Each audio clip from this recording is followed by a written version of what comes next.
చెప్పాలి కోరుకుంటున్నాను. కాబట్టి ఎంతమంది ఈరోజు క్రైస్తవులు పిలువబడుతున్న వారు ప్రేమ లేని వారుగా మిగిలిపోతున్నారు? ఎందుకు ఒక క్రైస్తవుడికి ప్రేమ లేదు? ప్రేమ లేని వారిగా ఎందుకు ఉంటున్నాడు?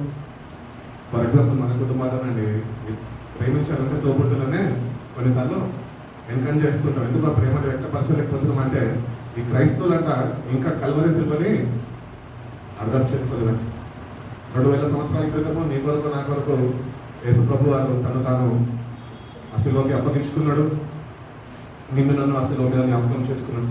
ఆయన ప్రేమని నీ పట్ల నా పట్ల ఆయన వ్యక్తపరచు. కాబట్టి ఈరోజు క్రైస్తవులుగా పిలువబడుతున్న మనము ప్రేమ లేని వారిగా మనం ఉంటుంటే కనుక దేవుడి పిల్లలుగా ఏమాత్రమో మనము జీవించలేము. క్రైస్తవులుగా జీవించగలుగుతామేమో, లోకంలో చలమణి అయిపోతామేమో, కానీ దేవుని రాజ్యంలో దేవుడు చూస్తున్నప్పుడు ఒక ఆత్మ నడిపింపులో నువ్వు ఏమాత్రమో ఉండదు. ఈరోజు దేవుడి బిడ్డలంట ఫస్ట్ ఆఫ్ ఆల్ వాళ్ళకి ఏమున్నా ఏం లేకపోయినా వాళ్ళలో దేవుని ప్రేమ ఉండాలంట. హల్లెలూయా. దేవుని ప్రేమని మనం కలిగి ఉన్నప్పుడు ఇతరులు మనలో దేవుని ప్రేమను చూస్తే అప్పుడు వాళ్ళు దేవుని ప్రేమని నీ ద్వారా నా ద్వారా అనుభవించగలరు, గుర్తించగలరు. లోకరక్షకుడు వచ్చాడు, ఫలానా వ్యక్తిని రక్షించాడు, ఈ వ్యక్తి రక్షింపబడ్డాడు. ఎందుకంటే ఆ వ్యక్తి రక్షింపబడ్డ వ్యక్తిలో గుర్తింపు ఏంటి తెలుసా? చెప్పండి, ప్రేమనే. ఈ లోకంలో నువ్వు ఒక క్రైస్తవుడుగా ఆత్మీయుడిగా నువ్వు గుర్తించాలంటే నువ్వు ఎంతో మందిని ఎదుర్కొంటుండొచ్చు, ఎంతో మందిని కలుస్తుండొచ్చు. ప్రతిదినము నువ్వు ఎందరినైతే సంప్రదిస్తూ ఉంటావో వాళ్ళు నీలో ఆ క్రీస్తు యొక్క ప్రేమ యొక్క ప్రత్యేకతని నీలో వాళ్ళు చూడాలి. అది నువ్వు చూపించగలుగుతున్నావు. ఈరోజు దేవుని బిడ్డవే, ప్రార్థనకు వెళ్తావు, అన్నీ చేస్తావు. కానీ ఈ లోకంలో అన్యులు ఎవరైతే ఉన్నారో, దేవుని ఎరగని వారు ఎవరైతే ఉన్నారో వాళ్ళు నీలో క్రీస్తుని గుర్తించలేకపోతున్నారు. అక్కడ ఒక క్రైస్తుడు జాగ్రత్త వహించాలి. ఎందుకంటే క్రైస్తుడు అనగానే క్రీస్తుని ప్రేమని కలిగిన వాడు అంటాం. క్రైస్తుడు అంటే క్రీస్తుని నమ్మినవాడు కాదు, క్రీస్తు ప్రేమని కలిగిన వాడు. కాబట్టి ఈరోజు నిజంగా క్రైస్తవుగా పిలువబడుతున్నాం అంటే మనలో ప్రేమ ఉన్నదా? దేవుడు అంటున్నాడు, నీలో ప్రేమ లేకపోతే నువ్వు నావాడు ఏమాత్రమో కాలేదు. కాబట్టి ఈరోజు మనం గుర్తిస్తామండి. ఈ లెంట్ సీజన్లో ఉంటున్నా ఈరోజు ఎన్నో రోజు అండి? 30వ రోజు. 30వ రోజులో దేవుడు ఎన్నో విషయాలు మాట్లాడుకుంటూ వచ్చాడు. ఈనాడు ఆయన ప్రేమ గురించి మాట్లాడమంటున్నాడు. ఆ కల్వరి సినిమాను చూసినప్పుడు మనము ఒకటొకటి గుర్తించాలి. ఏంటి అంటే ఆయన నిన్ను నన్ను ఎంతగానో ప్రేమించాడు. ఆ రక్షణని మనకి అనుగ్రహించడానికి ఆయన కల్వరి సినిమాలో ఎంత ఘోరం బాధ భరిస్తున్నప్పటికీ ఆయన ప్రేమలో మాత్రమో మార్పు అనేది లేదు. ఆ ప్రేమని మనం ప్రతిసారి సిల్వని ధ్యానిస్తున్నప్పుడు, లేకపోతే సిల్వని చూస్తున్నప్పుడు మనం ఒకటే గుర్తించాలా, ఆ ప్రేమని నేను కలిగి ఉన్నాను, ఆ ఓపిక సహనము మనం కలిగి ఉన్నాం. అంత త్యాగపూర్వకమైన ప్రేమ ఆయన మాకు వ్యక్తపరిచాడు. మరి మనము ఇతరులకి త్యాగపూర్వకమైన ప్రేమని వ్యక్తపరచకపోయినప్పటికీ అట్లీస్ట్ ప్రేమగా జీవిస్తున్నాం. నువ్వు ప్రేమగా జీవించకపోతే నువ్వు ఎన్ని ప్రార్థనలు చేసినా దేవుడిని ప్రార్థనను యాక్సెప్ట్ చేయడు. ఎందుకంటే దేవుడిని ప్రార్థన యాక్సెప్ట్ చేయాలంటే నీ నోటి నుంచి వస్తున్న ప్రార్థనని దేవుడు వినాలి అంటే మొట్టమొదటిగా దేవుడు నీ హృదయాన్ని చూస్తాడు. నీ హృదయంలో ద్వేషము, లేకపోతే కోపతాపాలు ఇవన్నీ పెట్టుకున్నావు అనుకో, అసూయ ఇవన్నీ పెట్టుకున్నావు అనుకో, ప్రేమ అక్కడ నిలిచి ఉండదు. ప్రేమ ప్రత్యేకమైనది, విలువైనది. అది ఉంటే మన హృదయంలోనే ఉండాలా. ఒకవేళ అది కానీ మన హృదయంలో లేకపోతే ఈ లోకంలో ఏవైతే ఉండకూడదు, ఏవైతే ఉన్నాయో అవన్నీ మన లోపల ఉంటాయి. అప్పుడు మనం ఏమైపోతామంటే ఆ ప్రేమని కోల్పోతాం. అందుకనే ప్రతిసారి సినిమాని చూస్తున్నప్పుడు ఆయన త్యాగాన్ని మనం జ్ఞాపకం చేసుకోవాలి. నన్ను ఎంతగా ప్రేమించాడు ఏసై. ఒకవేళ అదే ఏసైనా కానీ మనం ప్రేమించకపోయింటే మనకు రక్షణ ఉండేది కాదు. కానీ ఆ రక్షణ మనకు అనుగ్రహించాడు. ఎందుకంటే ఆయన నిన్ను ఎంతగానో ప్రేమిస్తాడు. ప్రేమనే దేవుడు అయి ఉన్నాడు, దేవుడే ప్రేమ అయి ఉన్నాడు. కనుక ఆ ప్రేమని నువ్వు నేను ఈరోజు కలిగి ఉన్నామా కలిగి లేదమా అన్నది మనం ఈరోజు సరిదిద్దుకోవాలా. ఒకవేళ లేకపోతే కనుక దేవుడిని అడుగుదాం, దేవా నువ్వు నాకు అనుగ్రహించిన ప్రేమని, నువ్వు నా పట్ల చూపిన ప్రేమని నేను ఈరోజు వరకు గ్రహించలేకపోయాను, ఆ ప్రేమని కలిగి నేను జీవించలేకపోతున్నా ప్రభావం అని దయతో క్షమించు అని ఏం చేయాలను? పశ్చాత్తాపడం, కన్నీళ్లు విడవాలి. ఏసైని చూసి ఆయన చనిపోయినానని చెప్పి అది చూసి ఏడవడం కాదు. ఆ ప్రేమని అనుభవిస్తూ ఆ ప్రేమతో నువ్వు నేను నింపబడాలను. దేవుడిని అడగాల, ప్రభా నీ ప్రేమతో నన్ను నింపు. మనమైన ప్రేమతోనే నింపబడితేనే ఈ లోకంలో ఇతరులని ప్రేమించగలుగుతాం. అందుకని యేసు ప్రభు వారు కూడా 10 ఆజ్ఞలు అయిపోయినాక తర్వాత ఆజ్ఞ చెప్పాడు. ఏం ఆజ్ఞ అది? నిన్ను వాళ్ళే పొరుగు వారిని ద్వేషించు అన్నాడా? ప్రేమించడం ఏమైంది మరి ప్రేమ చెప్పడం అయితే చెప్తున్నారు కానీ చూపించడంలో క్రియల్లో ఏడుంది ఉన్నదా? ఎందుకు లేదు? కొట్టేటోళ్ళు లేక, లేకపోతే సరిదిద్దోళ్ళు లేక, చెప్తే వినకపోయిన వాళ్ళు మూర్ఖత్వం అనేసి వదిలేస్తే నిన్ను ఇంకా నువ్వు అట్లనే ఉంటావు. ఎందుకంటే నువ్వు ప్రేమ లేని వాడివే. అందుకనే పౌలు కూడా చాలా దగ్గర పత్రికల్లో రాసుకుంటూ వస్తాడు, ప్రేమ లేని వాడిని అయితే నేను వెద్దుడినే. ఈరోజు క్రైస్తవుడు వెద్దుడుగా చూపిస్తున్నాడంట దేవుని దృష్టిలో. ఎందుకంటే వాళ్ళ దేవుడు చూస్తున్నప్పుడు వాళ్ళ హృదయంలో ప్రేమ ఏమాత్రం అవ్వబడతలేదంట. ఎందుకు పోగొట్టుకున్నావు ఆ ప్రేమని? ఎందుకు ఆ ప్రేమని నిర్లక్ష్యం చేస్తున్నావు? ఆ ప్రేమ ఇంకా నేను కోరుకుంటున్నదే, ఆ ప్రేమని ఇప్పుడు ఇంకా కాచి కాపాడుతున్నది. ప్రతినిత్యము నీ వైపు నీ మీద శ్రద్ధ నిలుపుతూనే ఉన్నదా? పేతురు రాసిన పత్రికలు అంటాడు కదా, ఏమనంటే మీరు దేనికి మీ చింత యావతో నా మీద వేయుడి, ఎందుకంటే నేను మీ గురించి చింతిస్తున్నాను. ఆయన నిన్ను ప్రేమించకపోతే ఆయన నువ్వు చింతించాలి. ప్రేమించేటోళ్ళు ఎప్పుడైనా చింతిస్తారు, ఎందుకంటే ఏమైపోతారు అని. అందుకనే దేవుడు అంటున్నాడు, మీ చింత యావత్తు నా మీద మోపండి, నేను మీ గురించి చింతిస్తున్నాను. కాబట్టి చింతించే దేవుడిని ఈరోజు క్రైస్తవులు అంటే వదిలిపెట్టేసి దూరంగా జీవిస్తున్నారంట. అంటే ఆయన ప్రేమలో నిలిచి ఉండడానికి, ఆయన ప్రేమ కలిగి ఉండడానికి ఏమాత్రమో ఇష్టపడతలేదంట. ఒకవేళ అట్టి రీతిగా నువ్వు కూడా నీ వ్యక్తిగత జీవితం కూడా ఉన్నట్లయితే కనుక దేవుడు ఈరోజు నాతోనే మాట్లాడుతున్నాడు. ఏంటంటే నువ్వు నీ జీవితాన్ని మార్చుకొని నా ప్రేమని మళ్ళా తిరిగి పొందుకు. ఎందుకంటే దేవుడు లోకాన్ని ఇంతగానో ప్రేమించాడు, తన అద్వితీయ కుమారుడిని మన కొరకు ఆయన పంపి ఉన్నాడు. కాబట్టి ఆయన రావడం వల్ల ఆయన ప్రేమ, దేవుని యొక్క ప్రేమని మనకి వ్యక్తపరచడం ద్వారా ఈరోజు నువ్వు నేను రక్షణ పొందుకున్న మనము దేవుని మీద ఇప్పటికీ కూడా తిరుగుబాటు చేస్తున్నప్పటికీ, దేవునికి విరుద్ధంగా మనం జీవిస్తున్నప్పటికీ కూడా ఆ ప్రేమ నిన్ను ప్రేమిస్తూనే ఉన్నది. హల్లెలూయా. ఆ ప్రేమ మనం ప్రేమిస్తుందండి. ఎప్పటి వరకు ప్రేమిస్తుంది? నువ్వు మార్పు చెందేంత వరకు నిన్ను ప్రేమిస్తుంది. ఒకవేళ మారకపోతే ఏదైతే ప్రేమ ప్రేమించిందో ఆ ప్రేమ దుఃఖించడం ప్రారంభిస్తుంది. ఎందుకంటే అదే ప్రేమ చూస్తుంది, ఒక వ్యక్తిని చూస్తుంది, సహించుకుంటుంది. ఇంకా వీడు మారడం ఒక నిర్ణయంకి వచ్చిందనుకో భ్రష్టత్వం ఆత్మకి అప్పగించేస్తుంది. కాబట్టి దేవుని ప్రేమని మనం ఏమాత్రము చులకనగా తీసుకోవద్దు, ఎప్పుడూ తీసుకోవద్దు. ఎందుకంటే నీ తల్లిదండ్రుల ప్రేమలో మార్పు కలుగుతుందేమో కానీ ఆ దేవునితో నీకు సావాసం ఉంటే నువ్వు ఆ ప్రేమని ఎప్పుడు కలిగి ఉంటావు. ఆ ప్రేమని విడిచిపెట్టడానికి అన్నాడు ఇష్టపడవు. కాబట్టి ఈరోజు క్రైస్తవుల్లో గుర్తించాల్సిందంటే ఆ ప్రేమని నిజంగా కలిగి ఉన్నాను. దేవుడిని ప్రేమించడం అంటే ఏంటి? ఆయన ఆజ్ఞలని కైకొనడం, లోబడడం, అదే దేవుడిని ప్రేమించడం. కానీ మనం వ్యక్తిగతంగా మనము వాక్యం అర్థంలో మనం చూసుకుంటే కనుక దేవుని ఆజ్ఞలు ఏవైతే ఉన్నాయో అవి నిజంగా పాటిస్తున్నామా? ఒకళ్ళలో తప్పిపోయినా ప్రేమ నుంచి తప్పిపోయినట్లే. ఆ ప్రేమని నిలిచి ఉండదు, ఎందుకంటే నువ్వు పాటిస్తలేదు. అందుకనే క్రైస్తవులు ఈరోజు వాక్యం చదువుతున్నప్పుడు, ధ్యానిస్తున్నప్పుడు ఒకటే గుర్తించాలి. ఏంటి అంటే నేను నిజంగా దేవుడిని ప్రేమిస్తున్నాను. పక్కన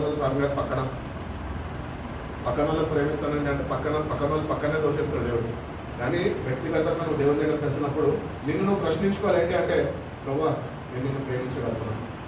ఒకవేళ లేకపోతే కనుక నన్ను నేను సరిదిద్దడానికి ఇష్టపడుతున్నాను. ఈ ప్రేమ నేను పోగొట్టుకోయిన ప్రభు, ఇతరులతోనే ప్రేమ లేకుండా జీవిస్తున్నాను. ప్రేమ కలిగి జీవించలేకపోతున్న వాళ్ళతో, ఎందుకంటే నేను నీ దగ్గర నుంచి అది పోగొట్టుకుంటున్నాను. కాబట్టి దేవుని దగ్గరికి వెళ్ళి దేవుని అడగాలి. అప్పుడు దేవుడు ఒకటి అంటాడు, ఏమంటాడు సార్ చెప్పండి, నా ఆజ్ఞలని కైకొను, దాని ప్రకారం మీ జీవితాన్ని సరిచేస్తుంది. మన జీవితాన్ని సరి చేయబడాలంటే దేవుని వాక్యం మన జీవితాన్ని సరి చేస్తుంది. యోహాను సువార్త 14:15 చదవండి.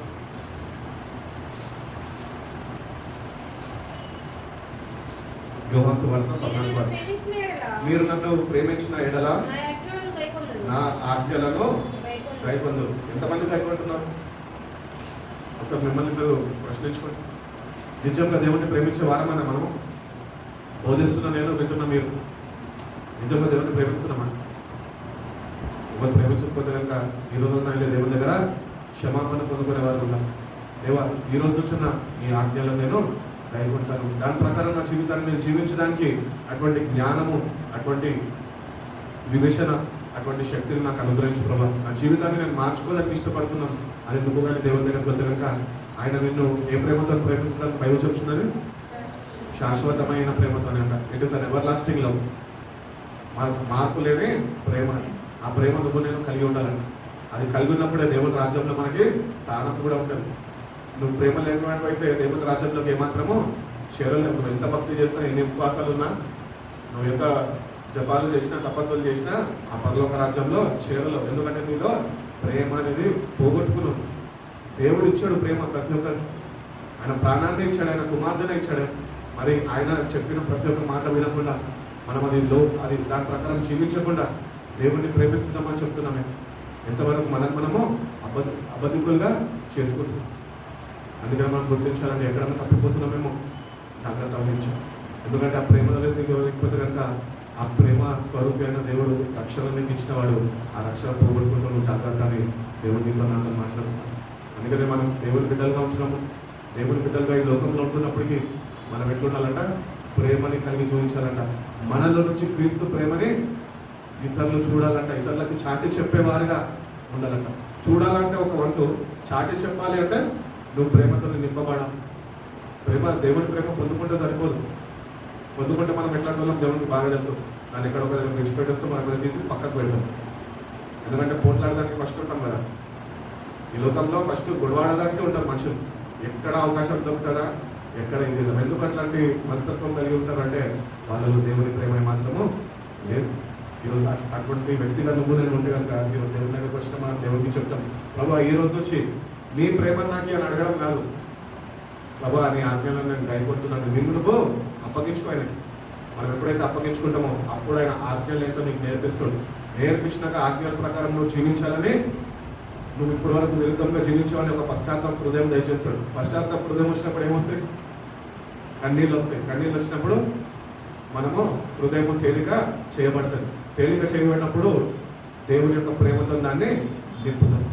అందుకని దేవుని ప్రదేశంలో వెళ్తున్నప్పుడు ప్రభా నీ ఆజ్ఞలను కైకొంటాను, నేను దాని ప్రకారం జీవిస్తాను, నువ్వు నాకు సహాయం చేయనైనా, నీ ప్రేమతో నన్ను నింపు ప్రభా అని దేవుడిని అడుగుతున్నాక దేవుడు తప్పకుండా తన ప్రేమతోని నింపేవాడై. ఆత్మను ఎట్లయితే అందరికీ ఇస్తున్నాడో అట్లనే ప్రేమ కూడా అందరికీ ఆల్రెడీ 2000 సంవత్సరాల క్రితం కల్వరి సినిమాలో ఆయన ప్రేమను వ్యక్తపరిచాడు. కాబట్టి అప్పుడు నీ కొరకు నా కొరకు ప్రాణం పెట్టిన దేవుడు నేటికి కూడా ఈ రోజు నన్ను ప్రేమిస్తున్నాడు. అంటే మనం ఒకటి గ్రహించాలి ఏంటి అంటే, నేను ఎందుకు ఇట్లా ప్రేమ లేకుండా జీవిస్తున్నాను, ఎందుకు నేను ఆయన ప్రేమించలేకపోతున్నాను అని మనం సరిదిద్దుకోవడానికి మనం ప్రశ్నించుకొని మన జీవితాలు మనము సరి చేసుకునే వారమై ఉండాలి. యోహాను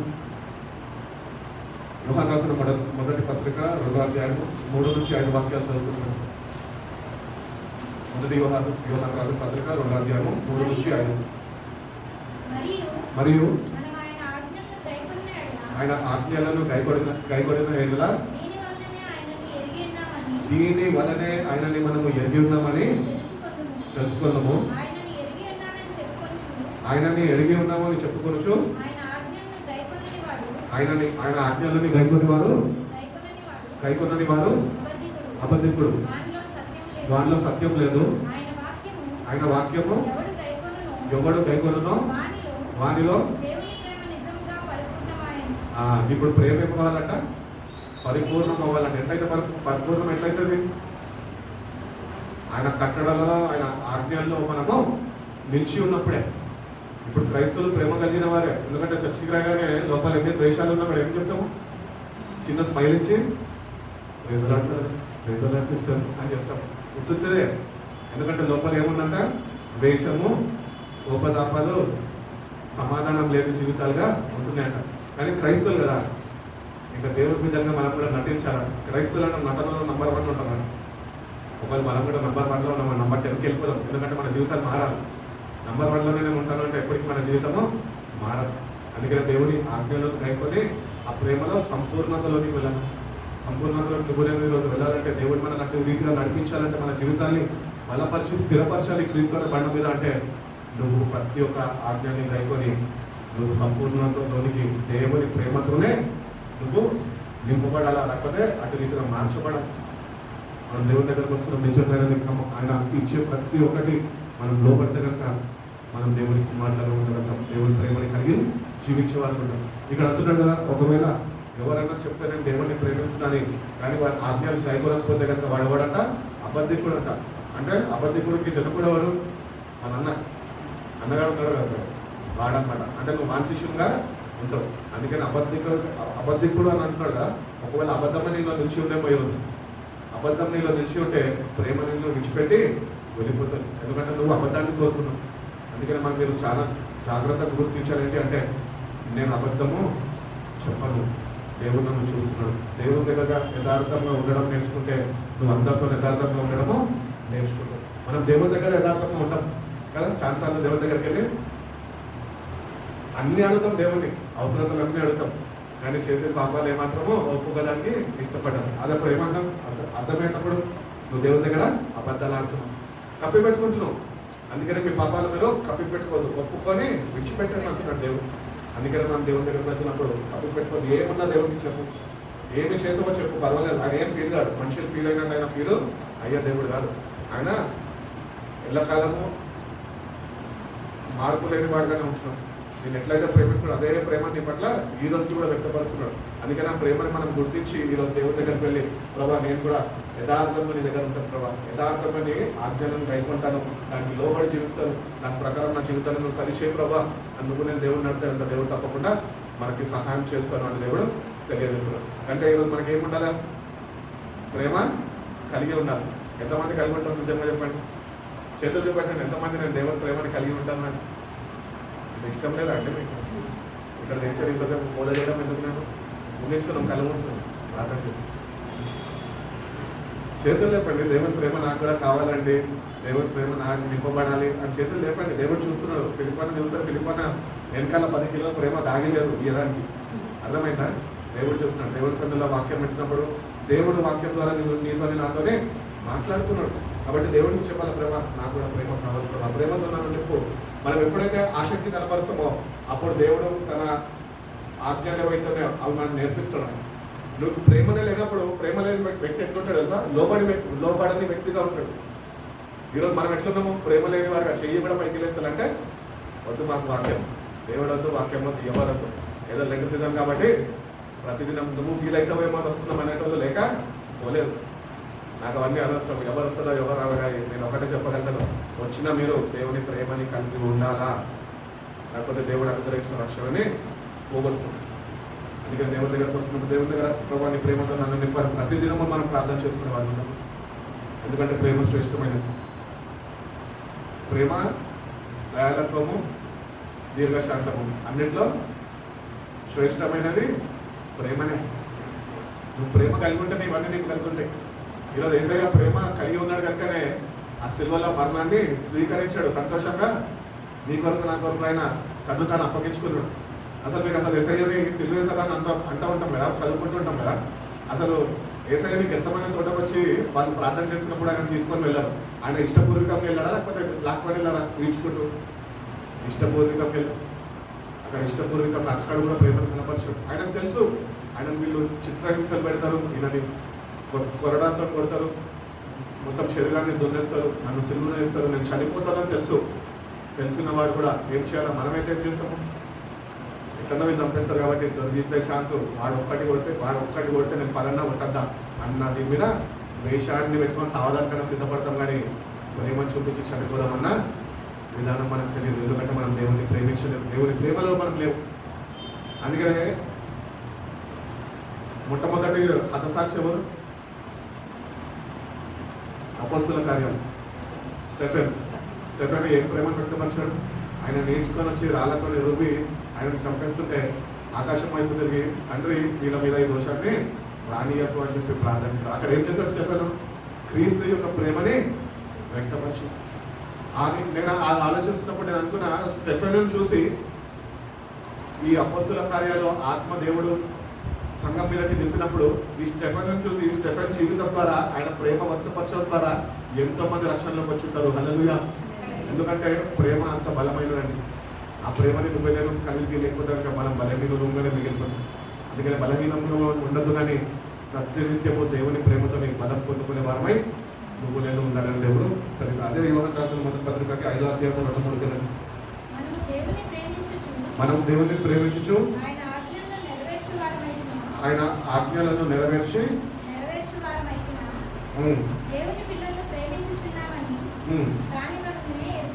దాని వల్లనే ఎరుగుదు. కాబట్టి ఇక్కడ ఇంగ్లీష్ బైబిల్ ఏం చెప్తున్నాడు? By this we know that we love the children of God. దేవుని బిడ్డల్ని మనము ప్రేమిస్తాము.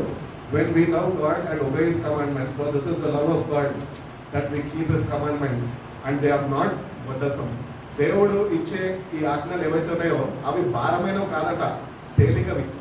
ఇప్పుడు ప్రేమించేవాడు నిన్ను కష్టపెడతాడా, లేకపోతే సుఖపెట్టాలని ఆలోచిస్తాడా?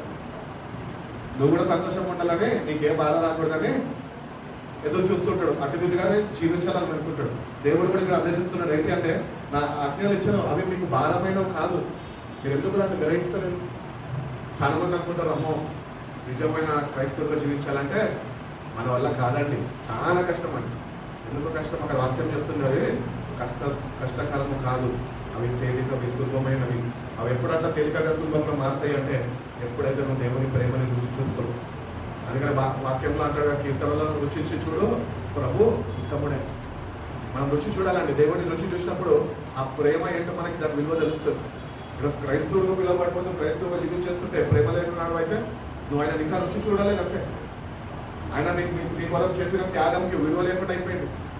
అందుకనే మన బ్రదర్ చాలా వచ్చినప్పుడు కూడా చెప్తూ వచ్చాడు కదా, ఎవడన్నా వాడు సిల్వని వెంబడించి ఆయన మోసుకొని ఆయన వెంబడించకపోతే వాడు నాకు పాత్రుడు కాదు. ఆ సిల్వ ఏం చేస్తుంది అంటే ఒక పాపికి విలువనిస్తుంది. ఆ విలువ నీకు ఉన్నదా ఈరోజు? ఆ విలువ కలిగే జీవిస్తున్నావా? ఆ విలువ నీకు ఉన్నదంటే నువ్వు తప్పక ప్రేమ కలిగి ఉన్న వ్యక్తి పోయి ఉంటావు. ఈరోజు మనకు ప్రేమ ఎందుకు లేదా? ఎందుకు లేదో తెలుసా? మనం ఆ సిల్వను విడిచిపెట్టేస్తున్నాం. ఆయన చెప్పాడు, మీరు నన్ను వెంబడించాలి, ఆ సిల్వను మోసుకొని, మీ సిల్వను మీరు మోసుకొని నన్ను వెంబడించండి. ఒకవేళ మీరు నన్ను వెంబడించకపోతే నాకు మీరు పాత్రులు కాదు. అంటే మీరు ప్రేమ లేని వారు అని ఆయన ఒక్క నుంచి చెప్తున్నాడు దేవుడు. మనం ప్రేమ కలిగి ఉంటే కనుక దేవుడు చెప్పిన మాటకి లోబడతాము, ప్రతిదినము మన సిల్వెత్తుకొని ఆయన వెంబడిస్తాం. ఈరోజు ప్రేమ లేదు కనుకనే మన సిల్వని అక్కడే వదిలేస్తాం, మనకు అక్కర్లేదు. ప్రేమ లేని వారుగానే జీవిస్తున్నాం, ప్రేమ లేని వారుగానే వచ్చి దేవుడికి ప్రేమ గీతాలు పాడుతున్నాం. అబ్బా ఎంత పెద్ద నటన కదా ఇది! మనిషి చేస్తున్నాడు కానీ గ్రహించలేకపోతున్నాడు. ఎందుకంటే గ్రహింపు ఆత్మ వాడిని లేదు, వాడిని విడిచిపెట్టి వెళ్ళిపోయింది. ఆ మనిషి అనుకుంటున్నాడు, నేను దేవుడి సన్నిధికి వెళ్ళా కదా, నేను పాట పాడాను కదా, వీడియో రికార్డింగ్ చేసుకున్నా కదా, ఎంత మంచిగా పాడాను అబ్బా అనుకుంటాడు. కానీ మనసులో ఏముంది? మొత్తము అబద్ధమే ఉంది. దేవుని ప్రేమ ఏమాత్రమో లేదు. వాడిని వాడు సంతోషం పెట్టుకోవడానికి దేవుడిని ఏమాత్రం సంతోషం పెట్టని వాడిగా ఆ నటనలో జీవిస్తున్నాడు.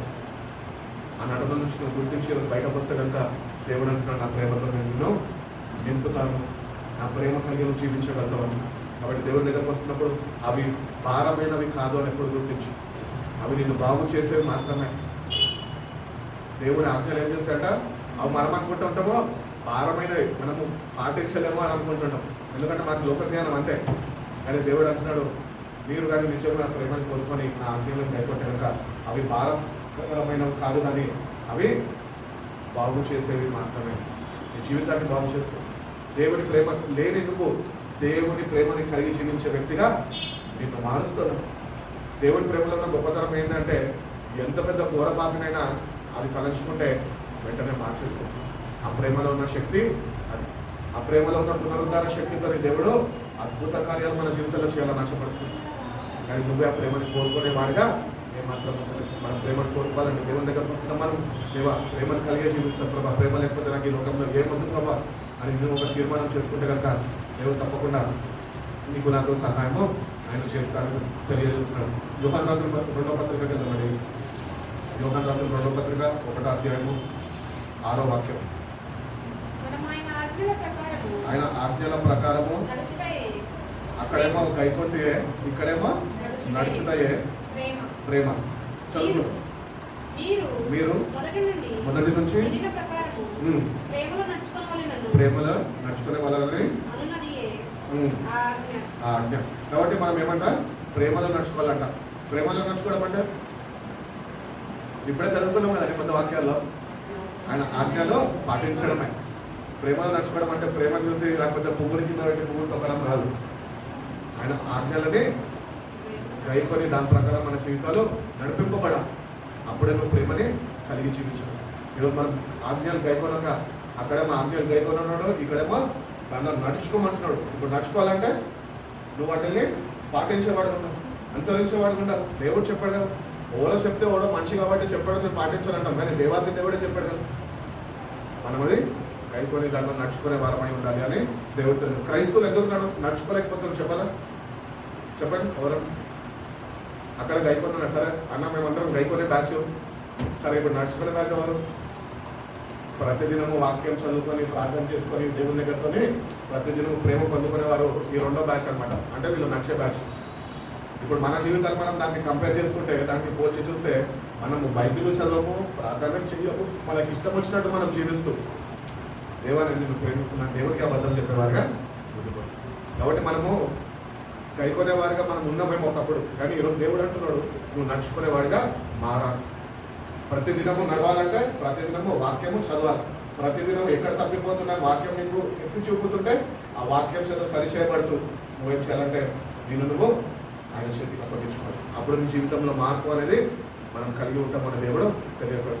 So we should walk in it. దేవుడు చూపిన కమాండ్మెంట్స్ ఏవైతే దానిలో నడవడం ప్రారంభించాలి. బాప్తిజం తీసుకున్నా నేను నడవాలంటే అట్లెట్లా కుదరదు. అందుకని మనము ఈ రోజు నుంచైనా దేవా నేను నడుస్తాను ప్రభా, నువ్వు నన్ను నడిపించు, చేయి పట్టుకో పాట పాడదాం, నన్ను నడిపించడం పాట పాడదాం. కానీ బైబిల్ ఏమాత్రం చదవం. అప్పుడు ఆయన ఆజ్ఞల్లో ఎట్లా లేకుంటామో ఆయన ఆజ్ఞల్లో ఎట్లా నడుచుకుంటాము. పాటలు అయితే పాడతాం, ఎవరికి ఉపయోగకరం అది? జీవితంలో మార్పు లేదు, క్రీస్తుతో సమాధానం లేదు, తోటి వారితో సమాధానం లేదు, ప్రేమ కలిగి జీవించే జీవితాలే లేవు.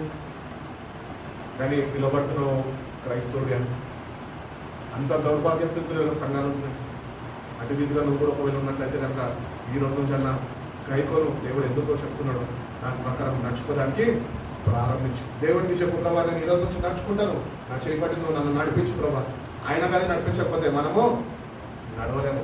నీకంటూ ఒక ఆత్మీయుడు లేకుండా నువ్వు ప్రతిదినం ప్రార్థన చేయి మోకరించు చెప్పేటోళ్ళు లేకపోతే మనం చెయ్యము.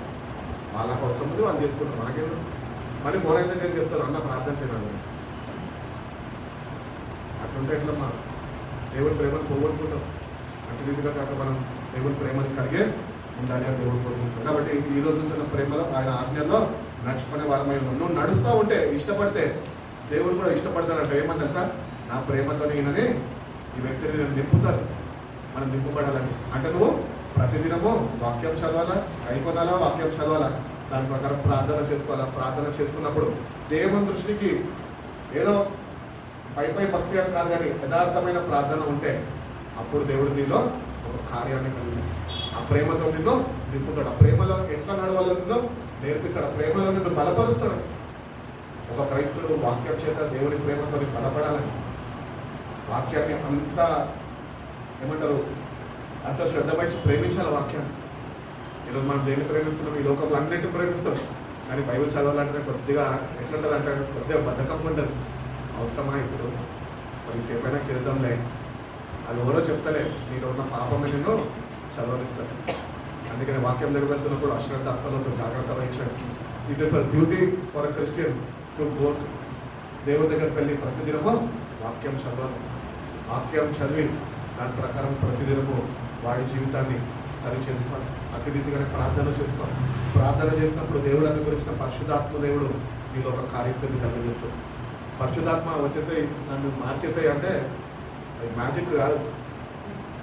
మనం వెళ్ళాలా, వాక్యం చదవాలా, అయిపోనాలా, దాని ప్రకారం ఈరోజు నడవలేమో, రేపు నడవలేమో, ఎల్లుండి నుంచి నడవడం ప్రారంభించాలి. నువ్వు ప్రతిదినము నువ్వు చదువుతుంటే అది నిన్ను నీ మనసు మారుస్తూ ఉంటుంది. మారుస్తున్నప్పుడు నువ్వు ఒక వారము నడవకపోయినప్పటికీ నెక్స్ట్ వారంలో అది నువ్వు నడిపిస్తుంది. మనం ఒక్కసారి బైబిల్ చదువుతాం. చాలా మంది బైబిల్లోకి అనుభవం ఎట్లుంటుంది తెలుసా? సండే పట్టుకుంటుంది. అది కూడా ఎక్కడ ఉంటుంది? షెల్ఫ్ మీద, ఎక్కడ అక్క మీద ఉంటుంది. తీసి పువ్వు చెప్పి అందరు చూస్తారు ఇట్లా పట్టుకొని. వీళ్ళంతా భక్తులు ఎవరు ఉంటారు అనమాట. దేవుని ఆజ్ఞలు వేయమన్నారు, దేవునికి ప్రార్థన చేయరు, ఆత్మ సహాయం పొందుకోరు, దేవుని ప్రేమ కలిగి జీవించారు. అందుకని ఒక క్రైస్తవుడు వాడి డ్యూటీ ఏంటి అంటే ప్రతిదినము దేవుని వాక్యం చదవాలంటే there is no second option. వాక్యం ఆజ్ఞ అతిక్రమమే పాపం అంటే నువ్వు అసలు బైబిల్ క్రైస్తవ కుటుంబంలో పుట్టావో, లేకపోతే రక్షణ పొందుకున్నావేమో, కానీ నువ్వు ఈరోజు వాక్యాన్ని చదవకపోతే దానికన్నా పెద్ద పాపం ఇంకొకటి ఏది లేదు. నువ్వు దేవుణ్ణి మాత్రము ప్రేమించలేదు. కాబట్టి ఈ రోజు నుంచి అన్న పొద్దున ఉదయకాలమే లేవగానే వాక్యం చదవండి. పడుకునేటప్పుడు కాదు, ఎందుకంటే దినమంతా ఏమేమైతే చేసామో వాటిని తలపులతో నింపబడి ఉంటామో, రాత్రి అవే కళలులాగా స్వప్నాలలాగా వస్తూ ఉంటాయి. కాబట్టి అవన్నీ పోయినాక నిన్న దినం గురించి ఈ దినం నేను ఎట్లా ఆలోచిస్తుంది తెలుసా? ఈరోజు దినంలో ప్రారంభించాము, ఏవేవో ఆలోచించాము, పండుకుంటున్నాము. రాత్రి 12 అయితే ఏమవుతుంది? నూతన దినంలోకి ప్రవేశిస్తాం. కాబట్టి 12 అయినాక ప్రేయర్ చేసుకొని వాక్యం, చిన్న వాక్యం చదువుకొని ప్రభా క్షేమకరమైన రాత్రి నాకు అనుగ్రహించు, ఉదయకాలమే లేచి ప్రభా నీ ఆజ్ఞలను నేను కైకొట్టు అని నువ్వు ప్రార్థన చేస్తే కనుక ఆ దినం మొత్తంలో దేవుడు ఈ లోకపరమైన విధిలో ఏమాత్రం ప్రవేశించకుండా ఆ వాక్యం నిన్ను కాపాడుతావు. అప్పుడు నువ్వు దేవుని ప్రేమని కలిగి జీవించగలవు. ఈరోజు అందుకనే చాలా మంది టైం దొరికితేనే చదువుతావు. ఏంటంటే టైం లేదు, ఆఫీస్ టైం అయిపోతుంది. నువ్వు ఆఫీస్కి వెళ్తావా, పరలోక రాజ్యానికి వెళ్ళడానికి నువ్వు మీరు సిద్ధపరచుకుంటావా? మీ ఇష్టమని. దేవుడే ఇచ్చాడు ఉద్యోగము, దేవుడే నేను జ్ఞాపకం చేసుకున్నాడు. దేవుడే పలానా కంపెనీలో పలానా వ్యక్తి పలానా హోదాలో పలానా కుర్చీలో కూర్చోవాలని దేవుడే నిర్ణయించి ఉన్నాడు. వెళ్ళి కూర్చుంటున్నావు. ఆ దేవుడికి నువ్వు ఇంపార్టెన్స్ ఇవ్వక నువ్వు వెళ్ళిపోతున్నావే. దేవుడికి అంగీకారమైన జీవితం ఏమైనా జీవిస్తున్నావు? జీవించలేకపోతే కనుక ఈరోజు చిన్న తప్పుని గ్రహించి ప్రతిదినము వాక్యం చదివి దాంట్లో నడుచుకునే వారమై మన జీవితాన్ని సరి చేసుకోవాలి. ప్రతిదినము వాక్య ధ్యానం అనేది క్రైస్తవుడికి ఉండాలి అని దేవుడు తెలియజేస్తాడు. యోహాను రాసిన మొదటి పత్రికకి 4:19 ఆయనే మొదట మనల్ని ప్రేమించను కనుక మనము ప్రేమించుచున్నాము. ఎవడైనాను నేను దేవుణ్ణి ప్రేమించుచున్నానని చెప్పి తన సహోదరుడిని ద్వేషించిన ఎడల అబద్ధుడు ప్రేమింపనివాడు నన్ను చూడని దేవుణ్ణి ప్రేమించలేడు. దేవుణ్ణి ప్రేమించువాడు తన సహోదరులను కూడా ప్రేమింపవలెనను ఆజ్ఞను మనము ఆయన వల్లనే పొంది ఉన్నామంట. ఈ ఆజ్ఞని దేవుడేమంటారంటే మీరు నన్ను ప్రేమించలేదు, నేను మిమ్మల్ని ప్రేమించాను. కాబట్టి if you want to remain where love because he first love. మనం ఎందుకు దేవుడిని ప్రేమిస్తున్నాం? ఎందుకు ఆయన మనని మొట్టమొదటిగా ప్రేమించాడు. అందుకనే ఈ ప్రేమని మనం దేవుడిని ప్రేమించే వారు ఉండాలంటే మన సహోదరులను కూడా ప్రేమించేవారు అంటే సహోదరు ప్రేమ కలిగి జీవించేవారు. ఇది సహోదరులకే కాదు, సహోదరులకు కూడా కలిసి ఉండాలి. బాయ్స్ హాస్టల్ కన్నా ఎక్కువ గర్ల్స్ హాస్టల్లో పేషీలు ఉంటారు. ఎందుకంటే మామూలు కాదు, 2 కుప్పలొక్క దగ్గర ఉంటే మామూలుగా ఉండదు అని ఎక్కడ వింటా ఉంటారు. సో జాగ్రత్తగా ఉండాలి. నువ్వు అక్కడ మాదిరిగా నువ్వు ప్రేమ కలుగుతున్నావా, వాళ్ళని ప్రేమించగలుగుతున్నావా? నీ మీద ఎన్నో, నీ ఫ్రెండ్స్ నీ మీద ఎన్నో కుట్రలు, నీ మీద నిందలు మోపుతుంటారు.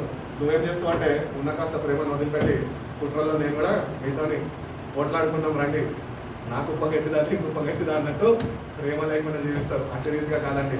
సహోదరు ప్రేమ అంటే దేవుని ప్రేమని కలిగి మనము జీవించే వారమై ఉంటాం. అందుకని దేవుడు అంటున్నాడు, ఒకవేళ నువ్వు ఆ ప్రేమ కలిగి జీవించకపోతే నువ్వు అబద్ధికుడు. ఇంకా ఎంతకాలం అబద్ధంలో జీవిస్తావు?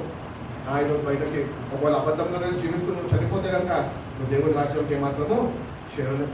అబద్ధంలో నువ్వు ఉన్నావేమో, నేనున్నానేమో. ఈరోజు బయటకు రా. ఎట్లా బయటకు వస్తామో చెప్పాను కదా. దేవుని దగ్గర పిల్లలు పశ్చాత్తపడాలా, ప్రతిదినము ఆయన ఆజ్ఞలను గైకొనాలా, ప్రతిదినం ఆయన ఆజ్ఞలను నడుచుకోవాలా. ఆయన చేత ప్రేమతో నింపబడుతూ మన జీవితాలు. అప్పుడే నువ్వు వర్ధిల్లగలుగుతావు, అప్పుడే నువ్వు ఆ రాజ్యానికి సిద్ధపడగలవు. ఇవన్నీ నువ్వు డైలీ రొటీన్గా చేయకుండా నేను దేవుడిని ప్రేమిస్తున్నా అంటే నువ్వు అబద్ధికుడిగా దేవుడు చెప్తున్నావు. కాబట్టి నువ్వు ఇంకా ఏమాత్రమో అబద్ధికుడిగా నువ్వు మిగిలాలని దేవుడు కోరుకుంటారు. కానీ నువ్వు ఆయన బిడ్డగా మార్చబడాలా, ఆయన ప్రేమతో నింపబడాలా, ఆయన ఆజ్ఞలను కైకొనాలా, దాని ప్రకారము నడుచుకునేవాడిగా జీవించేవాడిగా మనము ఉండాలని దేవుడు చెప్తారు. అదే యోహాను రాసిన పత్రికకి వెళ్ళండి. మనం యోహాను సువార్తకి వెళ్ళండి. యోహాను సువార్త 15వ అధ్యాయం 10 నుంచి 14 వాక్యం. శ్రోతలో వెళ్ళాము. నేను నా తండ్రి ఆజ్ఞలు గైకొని ఆయన ప్రేమయందు నేను నిలిచి ఉన్న ప్రకారము మీరు కూడా నా ఆజ్ఞలను గైపడిన ఎడల నా ప్రేమయందు నిలిచి ఉందరు. మీ అందు నా సంతోషం ఉండవలెననియో, మీ సంతోషము పరిపూర్ణము కావాలననియో. అబ్బా, ఎన్ని రకాలని మనం చెప్తుంటే వింటున్నాం కానీ ఏం చేస్తున్నాం? విడిచిపెట్టేస్తున్నాం. పాటించడం అంటే బాగానే ఉండదు, వినే శ్రద్ధ వహించటమే. మనం విని విడిచేస్తున్నాం, ఇంకా పాటించే వాళ్ళం ఎప్పుడైతే. అందుకనే విన్న వాక్యము మనము భద్రపరచమని దేవుడిని అడగాలి. ప్రభా ఆ వాక్యము నాలో భద్రపరచు, నువ్వు భద్రపరచకపోతే కనుక నేను దాన్ని కలిగి జీవించను. అందుకని ఆయన అంటున్నాడు, ఈ మాటలు మీతోనే చెప్పుచున్నాను అంటున్నాడు. చదువుకుంటున్నాను. నేను మిమ్మల్ని ప్రేమించిన ప్రకారము మీరు ఒకరినొకరు ప్రేమించవలనంటే మీరు ఒకరినొకరిని వలెనంటే వలన అనుతే నా ఆజ్ఞ. నా ఆజ్ఞ. తన స్నేహితుల కొరకు తన ప్రాణం పెట్టువాని కంటే తన స్నేహితులకు తన ప్రాణం పెట్టేవాని కంటే ఎక్కువైన ప్రేమ గలవాడు ఎవడునూ లేడు. ఎక్కువ ప్రేమ గలవాడు ఎవడు లేడు. నేను మీకు ఆజ్ఞాపించు వాటిని చేసిన ఎడల నేను మీకు ఆజ్ఞాపించిన వాటిని చేసిన ఎడల మీరు నా స్నేహితులై ఉందురు. మీరు నా స్నేహితుడు అవుతారు. ఈరోజు దేవునికి మనం స్నేహితులుగా ఉన్నామా? దేవునికి నువ్వు స్నేహితుడుగా ఉండాలంటే నువ్వు దేవుని ప్రేమని కలిగిన వ్యక్తిగానే ఉండాలంట. ఆయన ఆజ్ఞలను పాటించే వ్యక్తిగానే ఉండాలంట. ఎంతమంది దేవుని స్నేహితులు బైబిల్లో మనం చూసుకుంటూ వచ్చాం. వాళ్ళందరూ ఏం కలిగి ఉన్నారు? ఏదో దేవుడు వాళ్ళని ఇష్టపడలే, వాళ్ళంట దేవుని ప్రేమతో నింపబడి ఉన్నారు. అందుకనే దేవుడు వాళ్ళ గురించి నా స్నేహితుడు అని చెప్పగలిగాడు. ఈరోజు దేవుడు నిన్ను చూసి నన్ను చూసి స్నేహితుడు అని చెప్పగలుగుతున్నాడా? కుమార్తె అని చెప్పగలుగుతున్నాడా? కుమార్తె అని చెప్పగలుగుతున్నాడా? లేకపోతే నువ్వు ఎవరు నాకు తెలీదా అని వాడుకున్నావు. నువ్వు ప్రేమ లేని వాడు అయితే దేవుడు నోట నుంచి ఒక మాట నేను అనబోతాను ఒక రోజు. ఏంటి తెలుసా? నీకు ఎవరు నాకు తెలియదు, ఇక్కడ నుంచి తొలగిపోవాలి. అందుకనే అంత పరిస్థితులు వచ్చే వరకు కాక ముందే మనము మేల్కొని దేవుని ప్రేమను కలిగి జీవిస్తే సహోదరులను ప్రేమించుటే దేవుని ఆజ్ఞలని కైకొట్టాం. కాబట్టి ఇతరులను ప్రేమించే విషయంలో నంబర్ 10లో నుంచి నంబర్ 1కి రావాలన్నమాట. ఈరోజు ఎక్కడ ఉన్నాం మనము? కొంతమంది 10లో ఉన్నారు, కొంతమంది 30లో ఉన్నారు, కొంతమంది 60లో ఉన్నారు, కొంతమంది 120లో ఉన్నారు. వాళ్ళు ఈరోజు వాక్యాన్ని గుర్తించి ఆజ్ఞలను కైకొని ఆ పొజిషన్ నుంచి ఏదైతే ఎంత పడిపోయి ఉన్నారో వాళ్ళు ఈరోజు ముందుకు రావాలి. నంబర్ 1 పొజిషన్లో ఉండాలి. ఏంటి అంటే నన్ను హింసించిన, నన్ను దూషించిన, నన్ను గాయపరిచిన ఎవరన్నా కానీ వాళ్ళు, నేనైతే వాళ్ళని ద్వేషించను, కానీ నేను వాళ్ళని క్రీస్తు ప్రేమతోనే ప్రేమిస్తాను. నీ ప్రేమతో ప్రేమిస్తే ఏం కాదు, అక్కడ దేవుని ప్రేమ కలిసి ఉన్నాం. మనం అనుకుంటున్నాం మన ప్రేమతో మనం ప్రేమిస్తామని. ప్రేమించలేము. మనిషి పై రూపమే చూస్తాడు, దేవుడు హృదయాంతరంగాన్ని చూస్తున్నాడు. సో దేవుడు హృదయాంతరంగాన్ని చూస్తున్నప్పుడు దేవుడికి నీ హృదయంలో ఏం కావాలంటే తెలుసా? క్రీస్తు యొక్క ప్రేమని నువ్వు కలిగి ఉన్నావు. ఆ క్రీస్తు యొక్క ప్రేమని నువ్వు కలిగి లేకపోతే నువ్వు దేవుని బిడ్డగా మాత్రము జీవించలేవు, దేవుడు నిన్ను ప్రేమించలేవు. అందుకనే దేవుని ప్రేమ చాలా శ్రేష్టమైన. దేవుని దగ్గరకు వస్తున్నాం మనం, ఆ ప్రేమని కలిగి జీవిస్తాం. అందుకనే దేవుడు అంటాడు, నా యందు మీరు మీ యందు నేను ఉండాలి అంటే, ఆయన మనలో ఉండాలంటే ఫస్ట్ మనము ఆజ్ఞలు కైకొనాలి, దానిలో నడుచుకునే వారం ఉండాలి, దేవుడిని అడిగే వారం ఉండాలి, ఆ ప్రేమను మళ్ళీ తిరిగి పొందుకునే వారమై అప్పుడు ఆయన మనలో జీవిస్తాం, మనం ఆయనలో జీవించేవాళ్ళం. ఈరోజు క్రైస్తవులో పిలువడుతున్నాం. ఆ మాటకి నిజంగా మన వ్యక్తిగతంగా అర్థం చేసుకున్నాము. మీ యందు నేను, నా యందు మీరు అని అన్నాడు కదా. నిజంగా మనం ఉన్నామా? అది ఆ వాక్యం మనకు వర్తిస్తుందా? దేవుడు అంటున్నాడు, నేను మిమ్మల్ని త్రోసివేయను, మిమ్మల్ని విడిచిపెట్టే వాడిని కాదు, నేను మిమ్మల్ని ఏర్పరచుకున్నాను. కాబట్టి మీరేం చేయాలంటే మీరు నా యందు నిలిచి ఉండండి, అప్పుడు నేను మీ యందు నిలిచి ఉంటాను. మీరు నా యందు నిలిచిలేక నేను మీ యందు నిలిచి ఉండాలంటే అది అవ్వని పని. అందుకని మనం అక్కడ గుర్తించాలి. ఆ వాక్య ప్రకారం మనం జీవితాన్ని సరి చేసుకోవాలి. ఏంటంటే, ప్రభా నేను నీలో నిలిచి ఉండడానికి నీ ఆజ్ఞలను గైకొని ఆజ్ఞలను నడుచుకునే వాడిగానే నేను ఉంటాను ప్రభా. అప్పుడు నువ్వు నా యందు, నేను నీ యందు, ఇద్దరం కలిసి మేము జీవించగలుగుతాం ప్రభా. అది గుర్తింపు, ఆ గ్రహింపు నీకు వస్తే కనుక నువ్వు నిజంగా నీ జీవితాన్ని మార్చుకుంటావు. మన జీవితాలు మారాలంటే ఈరోజు మనుషులు ఎందుకు మారతలేరు తెలుసా? దేవుని ప్రేమని గుర్తించలేకపోయారు. ఆ ప్రేమని నువ్వు క్షమించింది. ఈ క్షమాపణలైన ఈ దౌర్భాగ్యమైన పాపంలో పట్టబడిన మనని ఆ ప్రేమ మనం ప్రేమిస్తుంది. అదే మనం మనుషులు ముందు ఏదైనా పాపం చేసి మనకు వాళ్ళ ప్రేమలో ఎన్ని మార్పులు ఉంటాయి? వాళ్ళు చచ్చేంత వరకు, వాళ్ళు ఊపిరి శ్వాస వదిలేంత వరకు ఆఖరిది ఇంకెప్పటికి నేను వాడిని క్షమించను. క్షమాపణ గుణం అనేది నీలో ఉండదు. ఎందుకు ఉండదు? నీలో ప్రేమ లేదు కనుక. నీలోనే దేవుడి ప్రేమ ఉంటే కనుక వాడు నీకు ఎంత కీడు చేసినప్పటికీ నువ్వు ఒకటే అంటావు, వాడు బాగుండాలా, వాడి గురించి నేను ప్రార్థన చేస్తుంటాను, నేను వాడిని క్షమించేస్తాను, నేను వాడిని ప్రేమిస్తాను. ఆ వ్యక్తి ఎవరైతే నీకు తప్పు చేశాడో, నీకు కీడు చేశాడు చూడండి, ఆ వ్యక్తి అంట వాడు నిన్ను బట్టి వాడు నిన్ను ద్వేషిస్తున్నాడేమో, నీ ప్రవర్తన బట్టి నిన్ను ఏదో జరిగింది మీ ఇద్దరి మధ్యన నేను ద్వేషిస్తున్నాడేమో. కానీ ద్వేషిస్తున్నప్పుడు మనం కూడా వాడు ద్వేషిస్తున్నాడు, నాకెందుకులే అని చెప్పేసి ముఖం చాటేసుకొని పోవడం కాదు. కానీ నువ్వు ఉంటున్న కాడనే ఉండాలా. ఆ వ్యక్తి నిన్ను చూసి నీలో నుంచి క్రీస్తు ప్రేమను చూసినప్పుడు ఆ వ్యక్తి కూడా నీలో ఉన్న దేవుని ప్రేమతోని మార్పు చెందే అవకాశాలు లేకపోలేదు. కాబట్టి వాడు ద్వేషిస్తున్నాడని చెప్పి వాడు ముఖం చాటేసుకొని వెళ్ళిపోయాడని నువ్వు కూడా ముఖం చాటేసుకొని వెళ్ళిపోయాడుకో, ఇద్దరు కలిసి నరకంలోనే ఉంటారు, ఎక్కడికి పోదు. అక్కడ కొట్టుకుంటారో, తిట్టుకుంటారో, ఏం చేసుకుంటారో మీ ఇష్టం.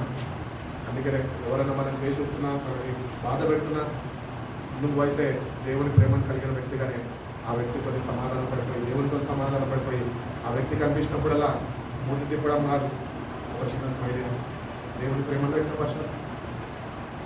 మనం అటు రీతిలో మనకు ఉంటేనే ఈరోజు దేవుని రాజ్యంలో వారసుగా చేరగలం. అందరూ అట్లా చేస్తున్నారు, నేను కూడా నేనెందుకు తగ్గించుకోవాలంటే తగ్గించుకోవాలి. క్రైస్తుడు దేవాది దేవుడే తన కుమారుని పంపించినప్పుడు ఆయన తగ్గించుకున్నాడు. మరి ఏది తగ్గింపు ఈరోజు? తగ్గింపు ఎవరిలో ఉంటుంది తెలుసా? దేవుని ప్రేమ ఎవరైతే కలిగి ఉంటారో వాళ్ళు తగ్గించుకొని ఉంటారంట. అట్టి వారినే దేవుడు హెచ్చిస్తారంటున్నాడు. తమ తాను తగ్గించుకున్న వారు దేవుడు హెచ్చిస్తాడు అని చెప్పేసి నీలో ప్రేమనే లేకపోతే దేవుడిని హెచ్చించాడు. అందుకని జాగ్రత్త వేసాను. క్రీస్తు ప్రేమని కలిగి మనము జీవించే వారమై ఉండాలని దేవుడు తెలియజేస్తాం. కొరింథీయులకు రాసిన 2వ పత్రిక 5వ అధ్యాయము 14-15 వాక్యం.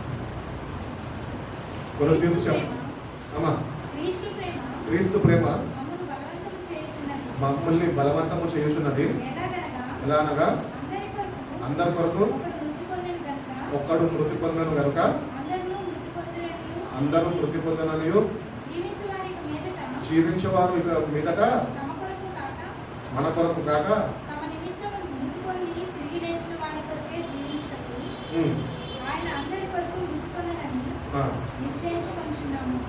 చూడు నిశ్చయించుకుంటున్నారట. కాబట్టి ఈరోజు మనము యేసయ్య మరణం ద్వారా ఈరోజు క్రైస్తవులకు పిలువబడుతున్నామని గొప్పతనం కాదు, కానీ ఆయన మరణంలో నువ్వు కూడా పాలి భాగస్థులై ఉన్నావు. అంటే నీలో అసూయ, ద్వేషము, ఈ కక్షపూర్వకమైన మనస్తత్వము ఇవన్నీ ఆ సిల్వకి వేయబడాలి. నువ్వు ఆయనతో సిల్వ మరణాన్ని చెందాలా, పాలి భాగస్థుడు అవ్వాలా. మళ్ళీ ఆయన ఎట్లయితే పునరుద్ధారణుడై లేచాడు, అటు రీతిగా మనం కూడా ఒక నూతన వ్యక్తిగా జీవించాలా. ఆ పునరుద్ధారణుడై లేచాడు, ఆయనలాగా మనం జీవించాలంటే ఒకటి చెప్తున్నా, ప్రేమని కలిగి జీవించాలి. ఈరోజు ప్రేమ లేదు. నచ్చితే మనవారైతే సరే చూద్దాంలే, క్షమిస్తలే, అయినా ఈరోజు కాదు, ఈసారి వచ్చినప్పుడు మాట్లాడదాం అని చెప్పి రూమ్లోకి వెళ్ళిపోము. మనం మన సొంత రక్త సంబంధాలు వచ్చినప్పుడు ఏదో చిన్న మాటలు వచ్చి ఏదో ఘర్షణ జరిగినప్పుడు అరే చిన్న వచ్చిందిరా పోయి సారీ చెప్పరా అంటే నాకేం పట్టింది చెప్పను, అరే బ్రతిమలాడుతున్నావు తల్లివి కాబట్టి చెప్తున్నావు కాబట్టి ఈసారి వచ్చినప్పుడు మాట్లాడతారే. ఆమె రావడేందో అంతలోకి నువ్వు పోయినావంటూ ఏముండదు అక్కడ. అందుకనే ఏ రోజు ఆ రోజు విడిచిపెట్టేసి పాతవన్నీ గతించిపోయినాయని వదిలేసాయి. నిన్నటివి ఈరోజు తలంచం, ఈరోజు రేపటి తలంచం, నేటి కీడు దానికే ఉంది. కాబట్టి ఆ కీడుని నువ్వు మోసుకొని వెళ్ళదు. అందుకనే యశ్వ్రభు వారు అంటూ ఉంటారు, ప్రయాస వారి భారం వహించు నా చెవులారా మీ గురించి నాకు బాగా తెలుసు, నా దగ్గరికి రండి, నేను మీకు విశ్రాంతిని ఇస్తాను. ఈ భారం ఏం భారం? పాప భారం. అదే ప్రేమ ఉంటే పాప భారం ఉండేది కాదుగా. అందుకనే ఈరోజు క్రైస్తవుడు గుర్తించాలి ఏ భారం కలిగి ఉన్నాడు. ఆ భారాన్ని విడిచిపెడితే దేవుడు తన ప్రేమతోనే నింపుతాడు. ఆ ప్రేమని నువ్వు నేను పొందుకునే వారమై ఉండాలి అంటున్నాడు దేవుడు.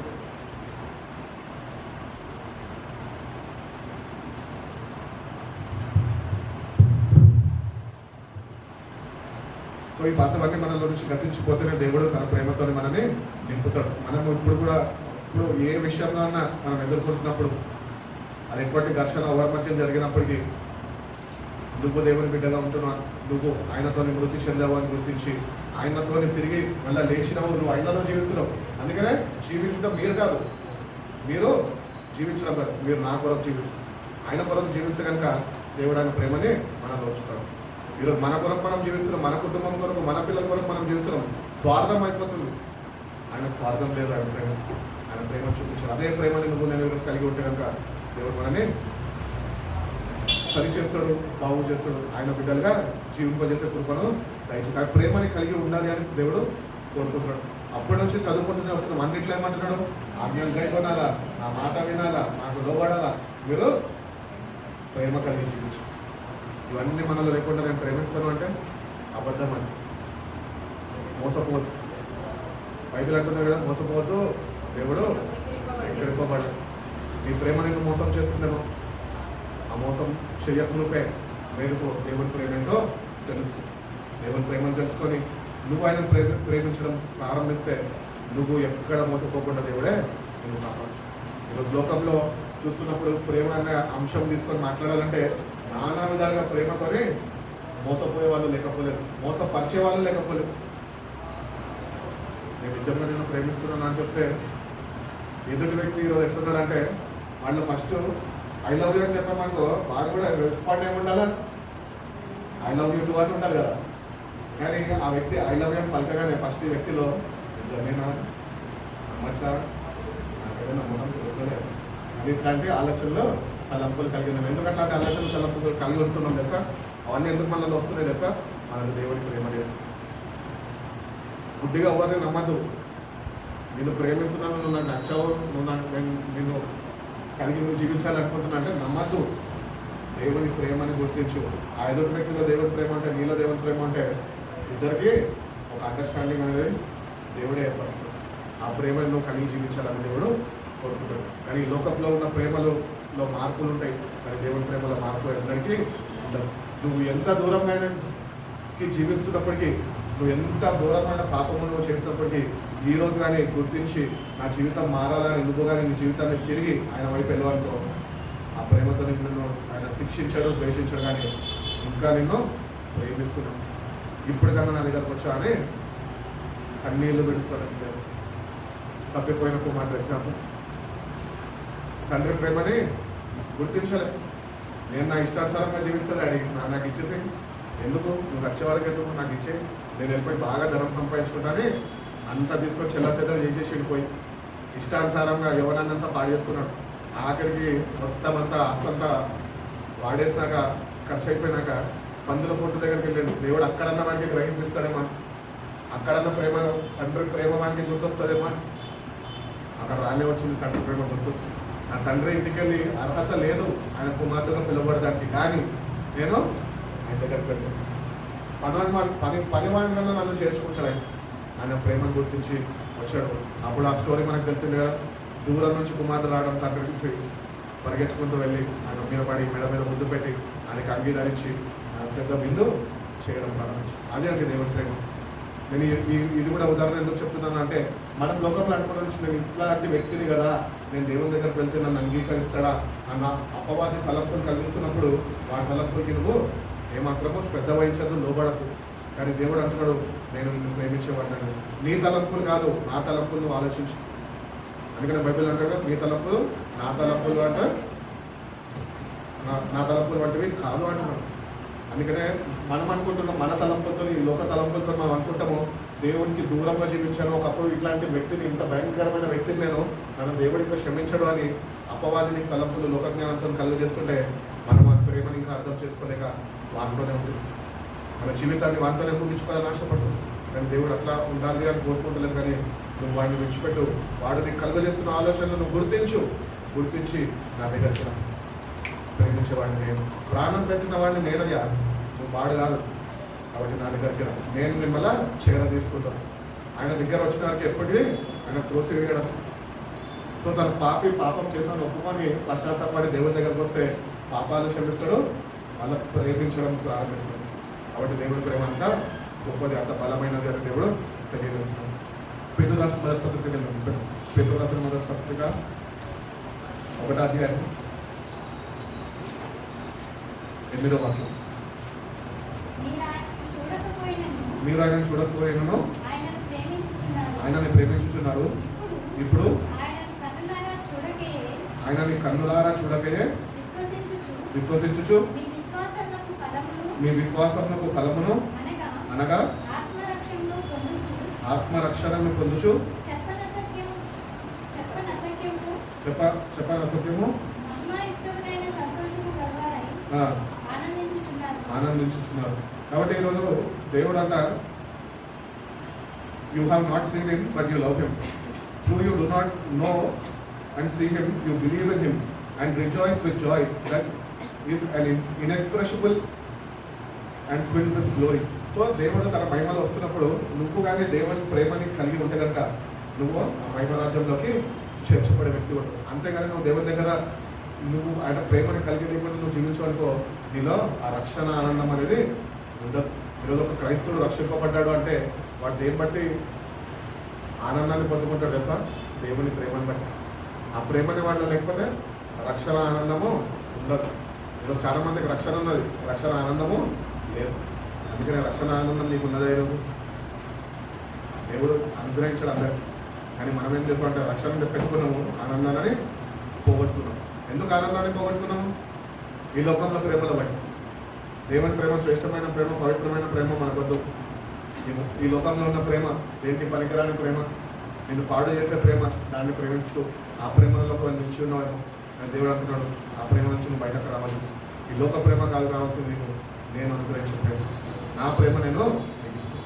ఆ ప్రేమను నువ్వు నేను కలిగి ఇస్తే కనుక మనము ధన్యులమైన దేవుడితో జీవిస్తున్నాం. చదువుకుంటూ వెళ్దామండి. ఎక్కడ చదవలేదు? పేతురు. యోహాను సువార్తకి వెళ్దాం. యోహాను సువార్త 8వ అధ్యాయము 42వ వాక్యం ముగించుకుందామండి. త్వరగా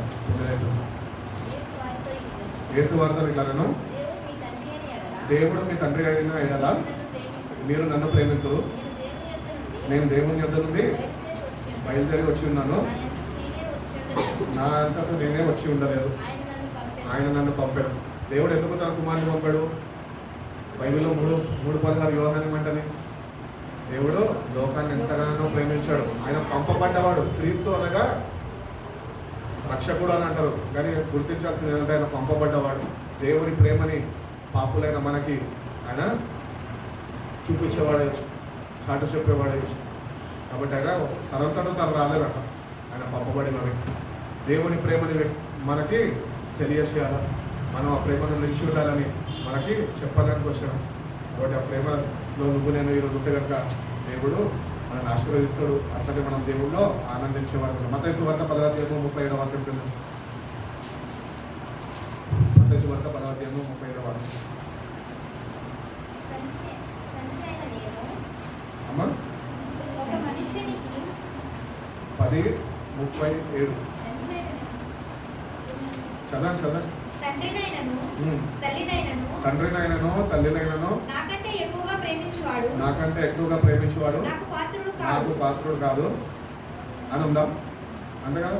సో నువ్వంట దేవుని విషయంలోకి వచ్చినప్పుడు ఒక క్రైస్తుడంట వాడు తండ్రినైనా తల్లినైనా భార్యనైనా భర్తనైనా కుమార్తెనన్నా నువ్వు దేవుని కన్నా ఎక్కువగా ప్రేమిస్తే నువ్వు పాత్రుడు కాదు. ఎందుకంటే నీ ప్రేమలో ఏముందంట?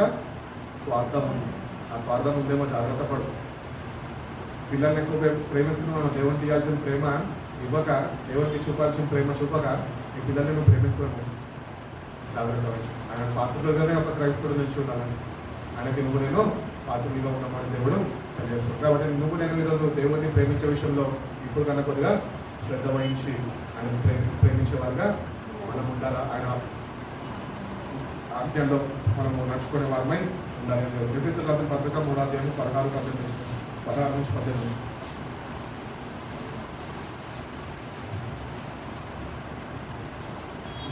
ఎఫెసీయులకు రాసిన పత్రిక 3వ అధ్యాయం మీరు అంతరంగము పురుషులందు శక్తి కలిగి ఆయన ఆత్మ వలన బలపరచుబడినట్లుగాను క్రీస్తు మీ హృదయంలో విశ్వాసం ద్వారా నివసించినట్లుగాను తన మహిమైశ్వర్యం చొప్పున మీకు దయచేయవలెను మీరు దేవుని సంపూర్ణతయందు ప్రేమయందు వేరుపారి స్థిరపడి సమస్త పరిశుద్ధులతో కూడా ఎంతో గ్రహించుటకును జ్ఞానంకు మించిన క్రీస్తు ప్రేమను తెలుసుకున్నటకును తగిన శక్తి గలవారు కావాలనని ప్రార్థించుచున్నాడు. కాబట్టి ఈరోజు ఈ అపొస్తలుడైన పౌలు ఆయన ఏదైతే దేవుని చేత ఈ వాక్యాలంతా పత్రికలు రాసుకుంటూ వచ్చాడో అప్పుడు అవి ఆత్మ ఆయనని ప్రేరేపణించినప్పుడు అవి రాస్తున్నప్పుడు ఆయన ఏవో తెలుసుకొని రాసేసి మనకు అందియలేదు. కానీ ఆయన నీ కొరకు నా కొరకు ఏం చేశాడంట? ప్రార్థన చేసి ఉన్నాడు. వాటి ప్రార్థనలు ఏమవ్వంట? పెద్దము కావు. అవి ఏం ప్రార్థనలు? క్రైస్తవ ప్రార్థనలు కాదు, యథార్థమైన ప్రార్థన. క్రైస్తవులు అనుకుంటారు దేవుని ప్రార్థనలో వినడు. నీ జీవితం సరిగ్గా లేకపోతే, నీ జీవితం ఆయనకి అంగీకారంగా లేకపోతే నువ్వు ఆయన ప్రేమను కలిగి లేకపోతే నీ ప్రార్థన ఎప్పటికీ వినడు. అందుకని అంటున్నాడు క్రీస్తు యొక్క ప్రేమ ఎత్తు లోతు వెడల్పు తెలుసుకోవాలని. ఎట్లా తెలుసుకుంటాము? ప్రతిదినం ఆయన దగ్గర మోకరించినప్పుడే, ప్రతిదినం ఆయన ఆజ్ఞలను గైకొన్నప్పుడే, ప్రతిదినము ఆయన ఆజ్ఞల ప్రకారం నడుచుకున్నప్పుడే ఆయన ప్రేమ ఎత్తు లోతు వెడల్పు మనము తెలుసుకోవాలి. ఈ ప్రేమ గురించి ఎత్తు లోతు వెడల్పు తెలవకుండా మనలో ఉన్న మన సొంత ఆలోచన ఏంటి తెలుసా? ఈ ఎత్తు లోతు పడుకుని తెలుసుకోకుండానే పరలోక రాజ్యంలో మేము ఉండాలనుకుంటున్నాం.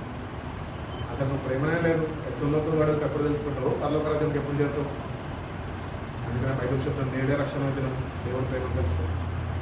క్రైస్తవుడిగా రక్షణ పొందుకున్నావు, ప్రేమ లేనిగా వాటిని జీవిస్తున్నావేమో, నాశనానికి నీ అంతటా నువ్వు జాగ్రత్త. అందుకని దేవుని ప్రేమ చాలా శ్రేష్టమైన చెప్తాను. మత్తయి సువార్త 24వ అధ్యాయం 12వ వాక్యం చూస్తుంది.